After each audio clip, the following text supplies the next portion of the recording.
How we doing? Everyone doing all right? Good. It's good to see you guys all. Thanks for coming. We appreciate you all coming out. It's my pleasure to be here. It's my honor to be here in front of you guys. It's a pretty humbling experience. Right now, if there are questions that come up, I'll give some time at the end. But the session afterwards, the Chalk Talk, that'll be a little more Q&A. So if you guys don't plan on coming to the Chalk Talk and you have a question, please feel free to ask at the end. If you are going to come to the Chalk Talk, maybe try to hold it till then so I can try to get through most of my presentation here. If there's a drill or there's something we're talking about and while I'm doing it you guys don't understand, just blurt out while we're doing it and we'll go from there, and we'll try to make sure it's clear as we go through all the drills and some of the things. Everybody good on that? Everybody clear? Cool. All right, so first thing I want to talk about is just some of the philosophy, some of the things we talk about in the quarterback room, and we really break it down into 5 pillars, okay? And I'm going to take them one at a time. This slide will show up more than once as we go through this. But the first thing we talk about is taking care of the football, all right? As the quarterback, you touch the ball on every play, all right? The ball is the most important thing, all right? It's the most important thing in every single game, all right?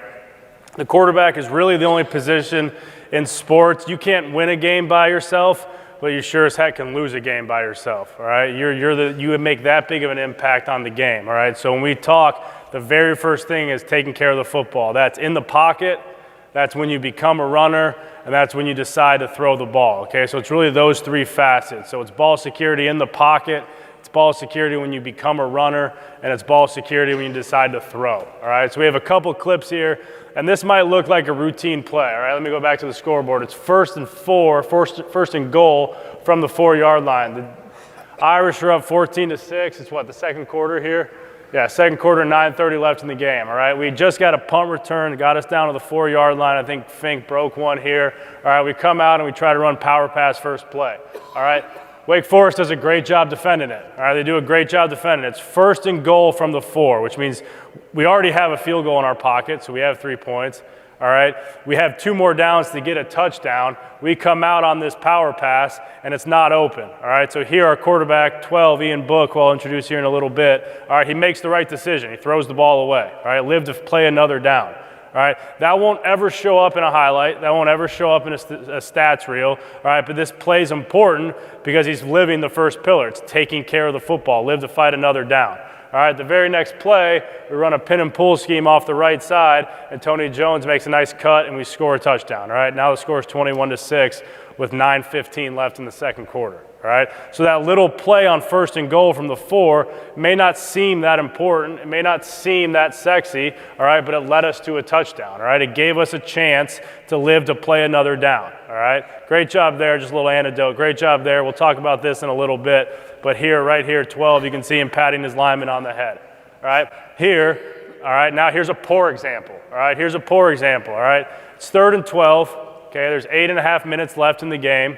All right, we're up 1 score. All right, you can see the ball's on the 22.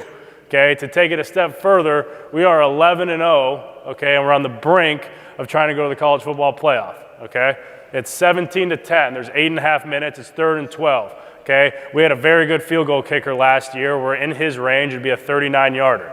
All right, it's 3rd and 12 here. We're trying to make it a 2-score game. All right, we're trying to make it a 2-score game.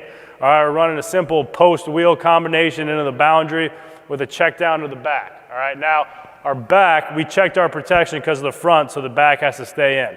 All right, so right here we get flushed out of the pocket. All right, the post is not open. The wheel is not open. All right, what should Ian do? He should throw the ball away. Or if he has the ability to get us some yards with his feet, go scramble and get us some yards with his feet. All right, but here we try to make a play that's not there. All right, and we give them an opportunity to keep the game at a 1-score game and in a critical situation, and this backside safety comes over and makes the interception in the end zone. Okay, so instead of giving our team an opportunity to kick a field goal and go up 10, all right, we are now turning the ball over in a critical point of the game, all right, and gives them momentum, gives them life, and gives them the opportunity to come down and score and tie it up. All right, ultimately they don't, okay, but this is an opportunity for us to live to fight another down, okay? I had an opportunity to talk to Coach Richt yesterday for quite a while, and one of the things we talked about is end every drive with a kick, all right? Whether it's a field goal, an extra point, or a punt, make sure that we're ending every drive with a kick, all right? So this is a great example, all right, of an opportunity missed there where we could send this to a 10-point game, 2 possessions. Next one we want to talk about is attention to detail, all right? And this encompasses a lot of things when we talk about quarterback play, all right? It encompasses a lot, okay? I want our guys to know that no detail is ever too big or ever too small, okay? The little things always matter, okay? Whether it's in your preparation, in your study, you never want to leave a stone unturned, all right? You want to focus on every single detail, all right? When it comes to our stance, our alignment, how we're approaching the center, all those things matter, okay? When we are in a run play, how our ball handling is secured, all right? Do we have two hands? Are we following it with our eyes? Are we doing the proper footwork? Is our aiming point correct? All right, if we're in the shotgun and we're in our run game, are we carrying out our fake? Are we trying to pull defenders to help the play? All of those little things matter, and all of those little things are coached, and all of those little things are emphasized, all right?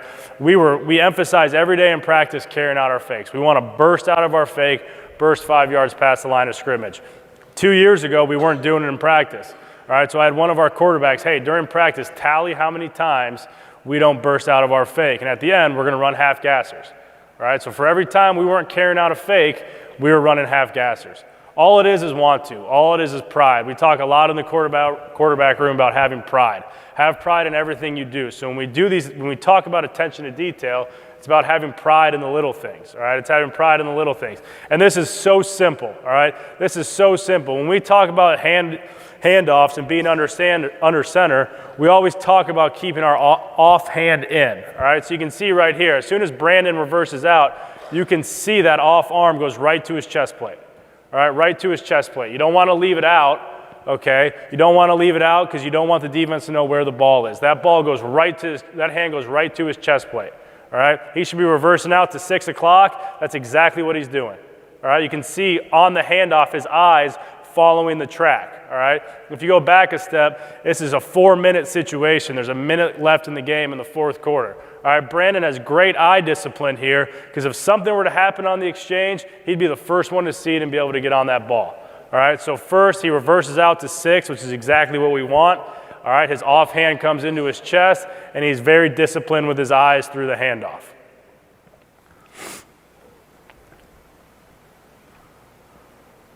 Same thing here from the other side. If you're the defense, all right, watch Ian's ball handling, okay? Right here, first thing, seats it with 2 hands, all right? As the ball gets extended, his left arm comes to his chest. So there's no left arm out, all right, where a defense can now know it's 100% a handoff, all right? Watch his eyes at the top, all right? Following the back, securing the handoff, all right? And then he comes around carrying out his naked fake, all right? Carry out his naked fake. Now, when we talk about carrying out our fakes, all right, now I would like him to burst a little bit further, but the initial burst, if you watch it from the end zone, okay, he's reading number 20. All right, he's reading number 20. You can see, if I slow this down, Ian's burst out of this fake makes 20 hesitate just for a count. Just for a count, that's all you need, is that hesitation, okay, or that approach that Ian might be carrying the ball because of the tempo that he's bursting out of that mesh with, and that's able to spring Dexter free there. 20's eyes go to Ian because Ian's bursting out of his mesh. If he just gave this ball and stood there, 20 makes this play for no gain. All right, instead it bursts through to the second level and we get 20 yards on it. All right, so it's those little details that matter. Now here's just a clip from practice, all right, of us emphasizing it, okay? We want to burst and we want to run 5 yards past the line of scrimmage on every single handoff, on every single fake, all right? And that's something that's coached constantly throughout the week, whether it's spring practice, the season, camp, every single day we talk about that, okay? Everyone good so far? Good? All right, next one we're going to talk about is sense of urgency, okay? And when we talk about sense of urgency, it's really playing with passion, okay? It's playing with energy and passion, okay? When your quarterback goes out there and plays with passion and has energy and is celebrating and supporting his teammate, all right, that is going to resonate with the rest of the team, okay? When you're the leader, when you're the quarterback, and you go out there with purpose and energy and a sense of urgency in everything you do, the rest of the team is going to feed off of that, okay? When the quarterback's doing those little things, when he's willing to show his effort, when he's willing to celebrate and have excitement and do those things, it gives the rest of the team a great deal of confidence, okay? The best example I can think of is Baker Mayfield. You can like him, you can love him, you can hate him, it doesn't really matter, but that guy busts his ass every day for his teammates, and he plays with great energy, all right? Brett Favre was the same way. He played with great energy and passion and love for the game. So when we talk about sense of urgency, that's really all we're talking about, all right? So this was right. We're up 31-17 with 8 minutes left in the game, fourth quarter. Huge game at home versus Stanford, all right? We just got an interception, so it's a sudden change, all right? We call a throwback to the tight end here. All right, we call a throwback to the tight end here, and we score to go up 38-17. All right, I just want you to watch Ian. All right, I just want you to watch Ian and his excitement and him celebrating with teammates. All right, so sense of urgency isn't about himself; it's about sharing that love, all right, and that passion for playing this game with your teammates. And you can see the teammates feeding off it. Those are his offensive linemen that have busted their ass all game, protecting him and giving us a great run game, and they are feeding off each other's energy, okay? So when we talk about sense of urgency, it's just playing the game with passion, all right? It's showing that you have enthusiasm for what you're doing, because the rest of the team is gonna feed off of you. All right, you make this thing go. So if you don't have good body language and you don't have good energy, well, shit, the rest of the team's not either, okay? But if you come out and play with passion and play with heart, then the team is. All right, little plays like this. Ian misreads this. He should be giving this ball, all right? But for him to break a tackle on a defensive end and try to find a way to get this ball on the perimeter, plays like this give your team confidence, all right? Playing with urgency, playing with passion, playing with some heart, okay, gives your team energy, all right? People are gonna feed off this. Here's a clip of Brandon from 2 years ago, all right? Give on the handoff, all right? Josh Adams breaking it. Brandon sprinting down the field to go celebrate with his teammates, all right? All 95 guys on the sideline watching that game see that and feed off that. The rest of the 9 guys behind him are feeding off of that, okay? So when we talk about sense of urgency, it's about playing this game with passion. It's about playing this game with a great deal of love, all right, and respect, and getting your teammates to come along with you. This was yesterday in practice, all right? Ian's in a red jersey for a reason, all right? But we're running a reverse here, okay? Ian's job is to seal that end and make sure this play gets started. All right, when your quarterback's willing to do those things and show that kind of effort to get plays started, the rest of the team is going to feed off that. If they see him busting his ass that way and carrying that much, when they have small details and small jobs to do, they're also going to perform them. All right, so this is a great job here. You can see he's outmatched. He shouldn't be blocking. That's not what he does. That's not why he's here. All right, but when he's asked to do it, he's going to go do it and make sure that the play gets started. All right, the next one is defensive identification. And a lot of times people ask, hey, you know, what's the learning curve like for a quarterback at Notre Dame? What's it like going from high school to college? The speed of the game, the speed of the game.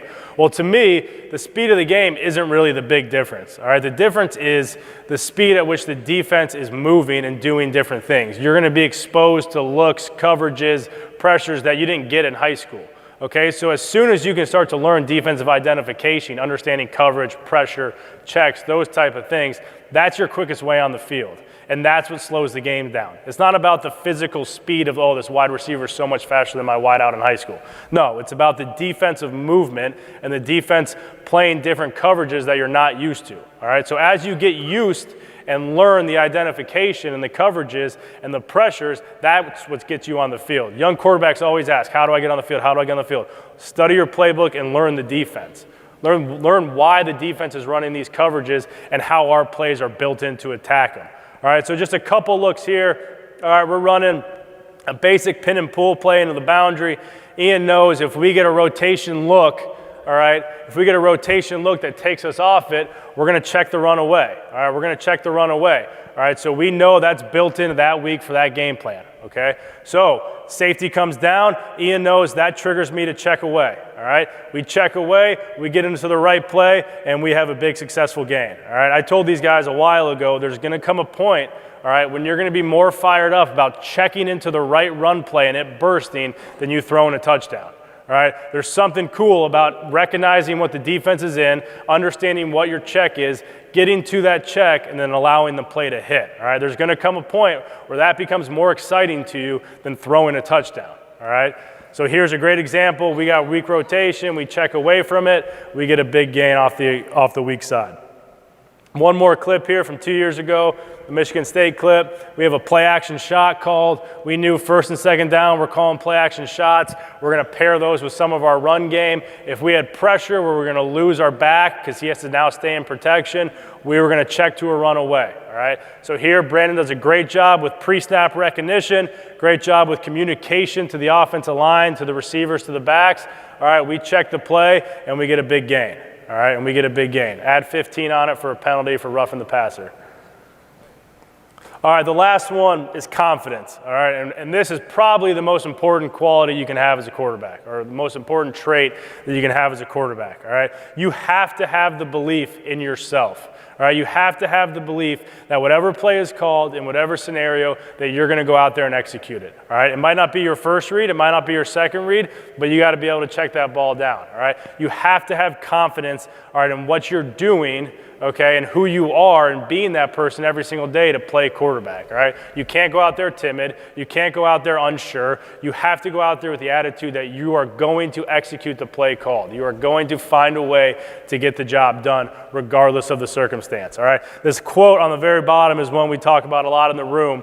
All right, it's a Drew Brees quote. He said it in an interview, I don't know how many years ago, but he said, "My job is simple: to convert third downs, score touchdowns, and to take care of the football." That's the quarterback's job. It's always been the quarterback's job, okay? So when you think about it that way, it really simplifies it, right? There's a lot of things that make that difficult, and there's a lot of things that you need to overcome, but that's what your job is to do. You want to convert third downs, you want to score touchdowns, and you want to take care of the football, all right? If you get completions and you get first downs, those leads to drives. When you get good drives, those lead to touchdowns, all right? So all of those things build off one another, all right? So just confidence here, just to show a couple clips, all right? You have to have the belief that you're going to get the job done, all right? So here's an example of a tight window throw, all right? The mic does a great job of pushing to get underneath this throw, all right? The mic's not really part of the quarterback's read, but number 20 for Stanford was a really good athlete and a really good coverage linebacker, okay? So this flat player is down, so that takes Ian to the sail route. All right, he does a great job of throwing it over top the underneath defender and in front of the over top defender. All right, that's confidence and belief in his ability to make things work. Here's another tight window throw. Okay, we get safety rotation away. We know we're trying to work that switch release inside vertical. All right, here's anticipation and confidence in his ability. All right, this throw is right on his front breastplate. All right, leading him right in front of that defender. All right, confidence to make these tight window throws. Not dangerous throws, not throws that are going to put our team in harm, but confidence in his ability to put the ball where only we can get it. All right, only we can get it. We say it all the time, there's no defense for the perfect throw. All right, there's no defense for the perfect throw, so understand when those throws happen. All right, now this is the end of the game. All right, 4-minute situation, we were trying to get a last first down, we call a pass play, we say, hey, take care of the ball, take care of the ball. All right, Ian at this point in the game was playing a heck of a game. He's trying to make something happen. He ends up flipping it to the freshman running back here who never had a career catch for a big conversion late in the game, right? But this is confidence. This is him playing with confidence and trusting in his ability, okay, and trusting in his ability. Talk about Brett Favre earlier in the presentation, and that looks a lot like what Favre would do there. This is a third down and long, 3rd and 10, right in the second quarter. We're losing 10-0. We need some life. We need conversions. We need something to go our way to get us into this game. All right? We call a play. They give us a coverage we weren't expecting. Ian does a great job of keeping the play alive, scrambles out, finds a way to get us a first down and a critical down. All right? Toughness here on the sideline to lower his shoulder and get it done. Okay, I'm going to go through this a little quicker because there is some overlap once we start talking about the characteristics of a Notre Dame quarterback, and I'm really just going to talk about 2 of them right now. All right, I really just want to talk about 2 of them. All right, the first one is toughness, okay? And when you talk about quarterbacks, a lot of people often say or shrug or shake their head, hey, they're not tough, they're the pretty boy, they're the people in the red, they don't get hit. All right, well, you have to be the toughest guy on the team to play quarterback. All right, both mentally and physically. No, you are not. Your body is not taxed as much as an offensive lineman is. That's completely true. All right, but mentally, you have to be tough enough to ride the roller coaster of the highs and lows because you are going to get all the blame and you're going to get all the credit. Okay, so the first thing is mentally being tough enough to withstand that, especially at a place like Notre Dame. okay? You need to be mentally tough enough in who you are and confident in who you are to be able to withstand that, okay? You also need to be mentally tough enough to be coached hard, right? As a quarterback, you should want to be coached hard. You should want to have the best expected of you, okay? So being able to have that mental toughness to take that coaching, understand that it's with your best interest in mind, okay? It plays a huge role in being a quarterback. And then you need to be physically tough. You need to understand it's 3rd and 7. I'm hanging in this pocket until the very last second, taking the hit and delivering the ball on time. You need to understand there are times where you're going to pull the ball or scramble, and like the clip we just watched, you have to lower your shoulder, all right, to get a first down, okay? You need to be a tough dude to play quarterback. And the tougher you are, the more your teammates are going to want to play for you. The tougher you are, the more your line is going to want to block for you. The tougher you are, the more your wideouts are going to want to get open for you, okay? So as tough as you can show that you are, all right, that's going to make your teammates want to play for you, all right? So here's the situation, all right? You can look at it right now. It's 3rd and 11. All right, first quarter, second drive against Northwestern. We had a fumble on the first drive, so it's really our first drive of moving the ball. All right, 3rd and 11, we run a flood concept to the field. We should have probably thrown it underneath. We turned it down. Ian scrambles here, all right? Watch it from the, we can watch it from the wide first, all right? Ian scrambles here. At the very top of this run, he takes a knee right to the rib cage, all right? Suffers a rib injury. You can see him right here. He's getting up a little slow. Right, you can see right there, Ian's getting up a little slow, all right? Suffers a rib injury that's going to ultimately cost him playing the next week, all right? Ultimately cost him playing the next week, so it was fairly painful, fairly something that, well, there was something wrong in there. You can see right there on the replay. It takes a good shot right to the rib cage. Well, guess what? You have to be tough. It's 4th and 2 now. We're going for it, and we need to convert, all right? So, yeah, he could be in pain. He could say, I need a blow. He could say, no, I'm out. No, it's 4th and 2. He comes and throws a strike on a slant for a conversion. All right, and we go down and kick a field goal to get the first points of the game. That's the very next play from the one we watched. All right, fast forward 3 quarters. All right, still hasn't missed a snap all game. All right, most critical down of the entire game. It's a 3-point game. There's 2 minutes and 52 seconds left. All right, and it's 3rd and 5. Well, guess what? We call split zone, and Ian gets a pull read. All right, you could say, hey, no, my ribs are hurting. I'm in a ton of pain. I'm not going to pull this ball. I'm giving it. I'm going to let the running back take it. All right, and we'll let it go from there. We'll kick a field goal, and hopefully they don't score. No, his read dictates him to pull, and we seal the game with a 25-yard touchdown run by the quarterback who's got injured ribs. All right, he could have very easily tapped out, could have very easily said, no, I'm going to give this ball to the running back, but he cares too much about his teammates, and he's a tough dude, and he's going to go play through that. All right, the last one I'm going to talk about here, just competitive greatness. And this is a John Wooden quote. It comes from him.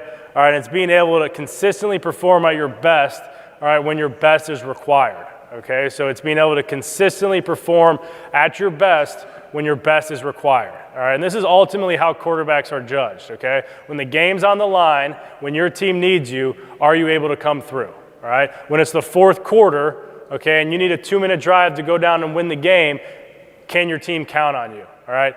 I mean, Tom Brady, in my opinion, is the greatest quarterback of all time, okay? And whoever wants to argue with me on that, I welcome you upstairs to have that argument, all right? But he has time in and time out shown up for his teammates in the most critical times, okay? Whether it's a 2-minute drive, whether they're down big in the Super Bowl, whether it's an AFC championship game where they need a 2-minute drive or they need one throw on 4th down, he's found a way to get it done, all right? So he has consistently proven, all right, that he can play his best when his best is required, all right? And that's huge for a quarterback, all right? So here, take a look at the situation. It's 14-12. There's 6 minutes and 20 seconds left. All right, it's the 4th quarter, it's 3rd and 5, okay? We have not led for 1 second of this game, not one. We have not been in the lead. All right, on the very first drive, we took, what, a 17-yard sack that set us back, okay? The next drive, we get the ball back. He thinks he's Johnny Manziel. He's running around. He throws a pick to a defender he can't see. All right, that's how we started the game. All right, in the third quarter, we call play action. He gets hit as he's thrown, goes right to the safety for a second interception, okay? So things weren't going our way, but we kept chipping away. All right, and now we have an opportunity, thanks to our defense too, all right, to get us in position to win the game.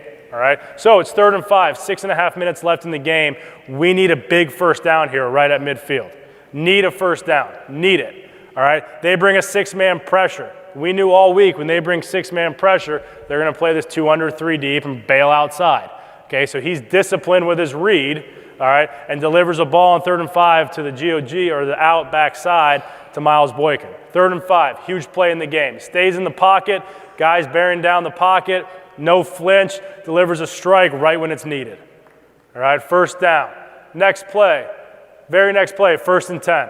Very next play. We call that same play action that we got hit on earlier in the game. It was interception, all right, to try to get us a ball over the top.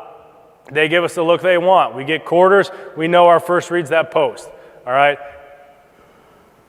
Down 2, haven't led all game. Throw the perfect ball over the shoulder to take the lead for the first time all game. All right, competitive greatness. When your best is needed, are you able to perform? All right, are you able to perform? One more scenario, 3rd and 12, all right? Again, we're up 7. We should be up 10, but we threw a pick in field goal range, if you guys remember, all right? 3rd and 12, there's 5 minutes, 14 seconds left, all right? We call a draw play, all right? We call a draw play, all right? Right here, do you think we're going to get 12 yards? Do you guys think Ian's going to get 12 yards? No, I don't either, all right? But when your best is needed, can you perform? Can you perform? We sidestep a tackler, get vertical, and extend the ball for a 1st down on 3rd and 12 in a 1-score game. All right, in a 1-score game. All right, the next 2 plays, we run it. All right, 2 plays later, it's 3rd and 6. We're in a 4-minute offense. They want to bring blitz 0. They don't peel with the back. We're disciplined with our read. We're not panicking because it's blitz 0. We're disciplined with where our eyes should be. They cut the back loose. We deliver the ball. We have a 50-yard touchdown to seal the game and to go to the college football playoff. All right, so can you perform when your best is needed? Those are 2 examples from this season where we needed the best from our quarterback and he was able to deliver. All right, and those characteristics, they don't just go for a quarterback, they go for any position. Whether it's a wideout, offensive lineman, linebacker, safety, kicker, it doesn't matter. All right, competitive greatness can be in anyone, right? And it's just performing your best consistently, all right, when it needs to happen. All right, when it needs to happen. All right, everyone good on those? So those are just some overbearing themes, some pillars, some characteristics that we talk about, all right, in the quarterback room. Does anybody have any questions on that as I start to transition to the next part? Everyone good? 15 minutes. All right, good. All right, so 15 minutes. Book, why don't you come out here? All right, guys, this is Ian Book. This is number 12 we were just talking about. He's our quarterback here. Casey and Harrison are two of our senior managers that have helped with the quarterbacks the last couple of years. These guys work their tails off, so give them a round of applause, too, as they help up here. All right, so real briefly here, I'm just going to talk about our stance, all right? And as we talk, you just hang out for a second, all right? As we talk with our stance, first thing, under center. I don't know how many guys you do under center stuff still. All right, but when we talk about it, feet should just be about shoulder width apart, all right? Maybe a little wider, whatever's comfortable for the quarterback, all right? There should be a slight stagger about left toe to the instep of the right foot, all right? A slight stagger. I'm not a big, wide stagger guy. I think you can get off balance. You can lose the snap. All right, just a slight stagger where it's left toe to instep of the right foot. All right, nice slight bend in the knees. You want to have a strong base. All right, strong lower body. About a 30-degree angle in your back. All right, just a nice, easy 30-degree angle.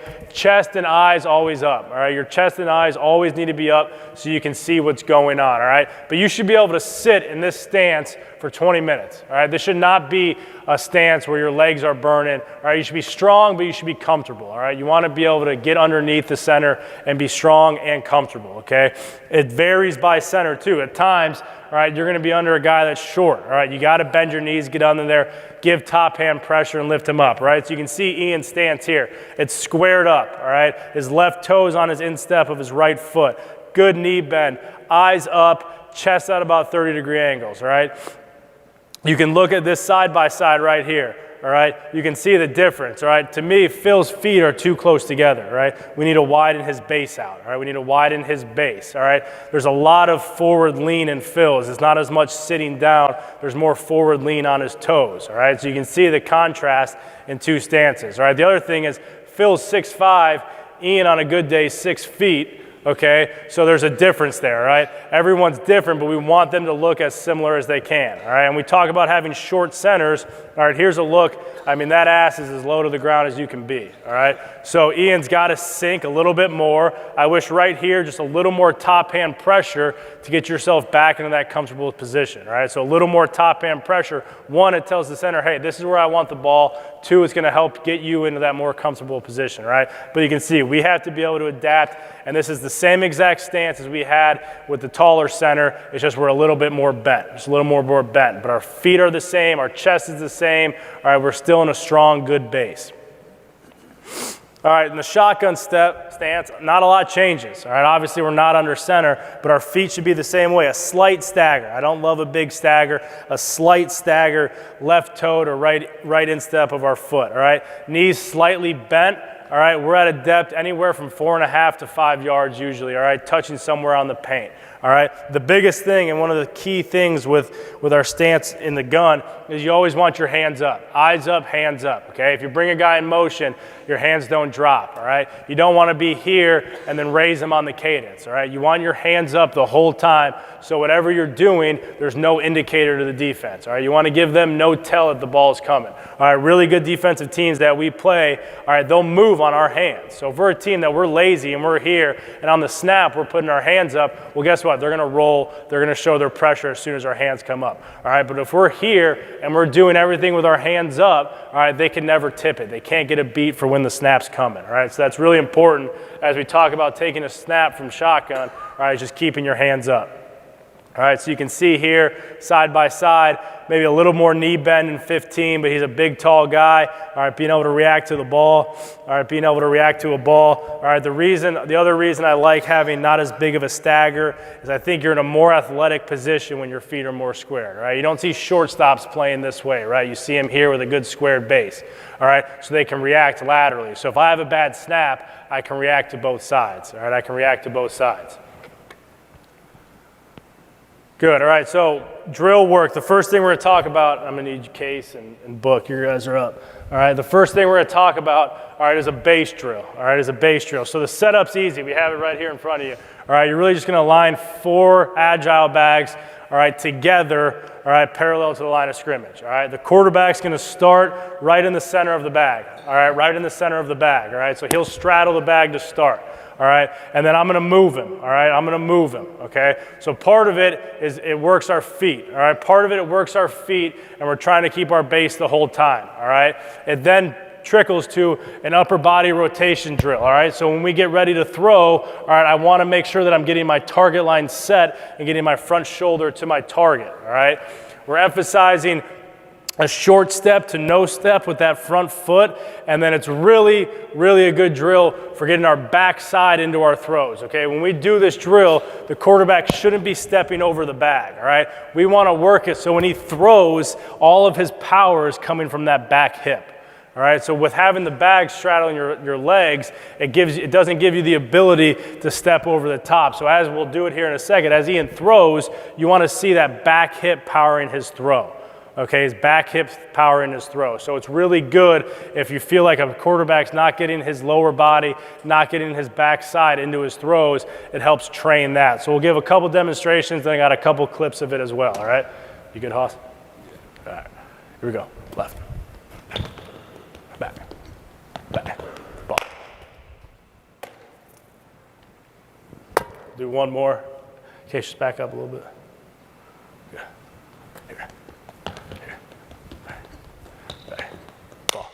And you can see when the clap comes, all right, Ian's front shoulder is rotating to his target, okay? So when he's moving, it's front shoulder rotation, all right, at his target, and then his back hip's coming through. Casey, why don't you come left? All right, why don't you come left? Because left is really, all right, it's much more difficult here. It's much more important that you reset your feet to get to your target when you're working left. It's easy on the bags to get right. When you're doing this and this, now you need to come left. All right, I need to reset my shoulders so I'm always stepping at my target line. All right, always stepping towards my target line.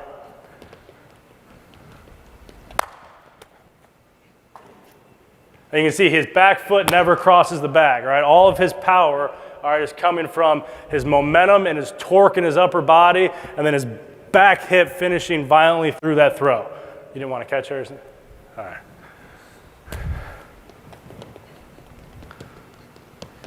Good, ball. Good catch. Is that on you? Good, all right, so we have a couple clips here, all right, a couple clips here from practice, all right, where you can see it being done just like we just demonstrated, all right? So you can see from this view, right when the clap comes, you can see Ian snaps his front shoulder to his target, all right, to his target. All right, you can see right there that back hip popping through, all right, and bringing his momentum, all right, getting that power from the backside.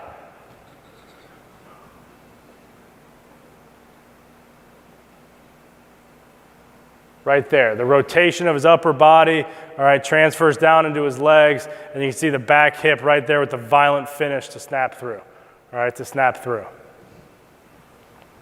Here it is going right from the backside.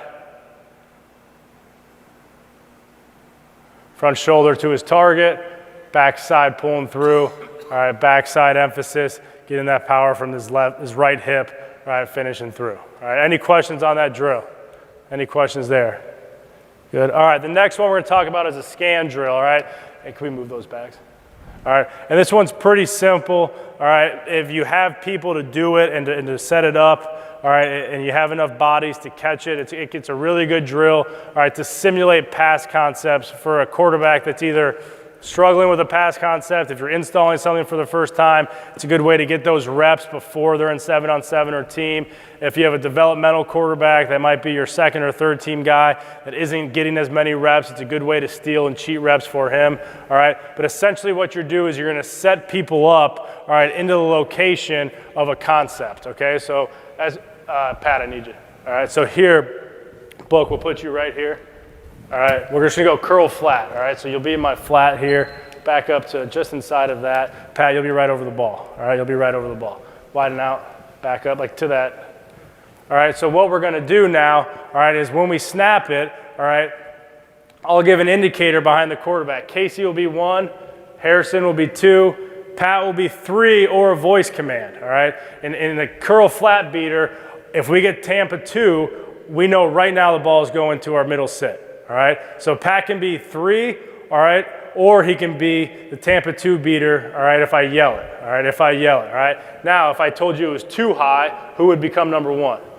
Pat would become number 1, and then 2 and 3 would be outside, all right. If it's 1 high, 1 and 2 are outside, Pat's 3 inside, okay. So what this does is we're trying to teach curl flat, all right, but hey, we're not gonna get a rep of it today, or our third string quarterback needs a rep of it, or we're just putting it in for the first time, and so instead of the first time him seeing it is during team, we can walk through and we can simulate the drill as much as we can. All right, so if we show it, all right, eyes down, eyes down. All right, we'll go 2 high, so Pat's 1, 2, 3. All right, you good? Eyes down. Good, all right, so we'll show it here. Back up, he's good, face out. Yep, ready? Good, so as he goes through his progression, if he doesn't get hands or if he gets a wave, he's moving through. So his first read on his drop might be Pat. If Pat waves, I'm moving through my progression. If I get hands flashed to me, all right, now he's gonna work to that spot, all right? Snap it to yourself. All right, if you have an extra person, all right, Pat's dead here, now you can put somebody to be the simulator, all right? So we're reading curl flat, and now I'm the curl flat player. All right, so go ahead. If I'm sinking into the curl zone, now he can see that and react. All right, now he can see that and react. You snap this one. And then as you get going, and if you have bodies to do it, it's great. You know, you get the other quarterbacks doing it. Now you can add, all right, movement. All right, you can add movement. All right, so go ahead. So now he's dropping. I'm making step up, step up, step up. I'm making him move in the pocket, all right? Not dropping his eyes. We want him to be able to move in the pocket and keep his eyes downfield on his progression, all right? So I'll show you some clips of it from practice, but you can add a person as your read, and then you can add movement, all right, to enhance the drill. Again, you need a lot of bodies to do this, all right, but it's a great way to cheat reps for young quarterbacks and when you first install. All right, so here we're working a drive, dig, check down concept, all right? So this first read is his drive. All right, you can see right here our manager Adams waving him off, all right? Second read's the dig, all right? He's coming inside, throwing the dig. Now, second rep, we're gonna add some movement, all right? So first read's the drive, doesn't have it. Second read's the dig, he waves him off. step up in the pocket, find your back, all right? Find your back, find your check down, all right? Check down's your best friend, all right? These drills help you always understand where that's gonna be, all right? So here, subtle movement in the pocket, sliding to his right, first reads the drive, he gets hands, he knows that's where the ball goes, all right? That's where the ball goes. Same thing now that we just showed you on the field. Here's a curl flat combination. All right, curl flat combination. His first read's inside because it was too high. He gets the wave. Second reads the curl flat. Curl shows hands. That's where the ball goes. Again, you add movement to it. Here it is, upfield rush, step up in the pocket. Eyes stay downfield. Eyes stay on your progression. Get the ball underneath, all right? Now on the read key, all right, we're going a high-low on a corner. All right, it's a high-low on a corner. The corner shuts his feet down, takes the low, ball replaces him behind. All right, ball replaces him behind. Again, same thing. Corner starts to bail. He knows ball comes underneath. All right. Any questions there? Anything there? A couple minutes. All right. Anything that came up during this? If you guys aren't going to the chalk talk, anyone have any questions here? Before we head upstairs. Anybody have any questions for Ian? We can have him answer them too. Good? All right, guys. Well, I appreciate the time. We're going to have the chalk talk here in a couple minutes. If anything comes up, more than happy to answer any of your questions, but I appreciate it. Thanks for coming. Again, like I said before, it's really humbling to get the chance to talk in front of all of you, so I appreciate it.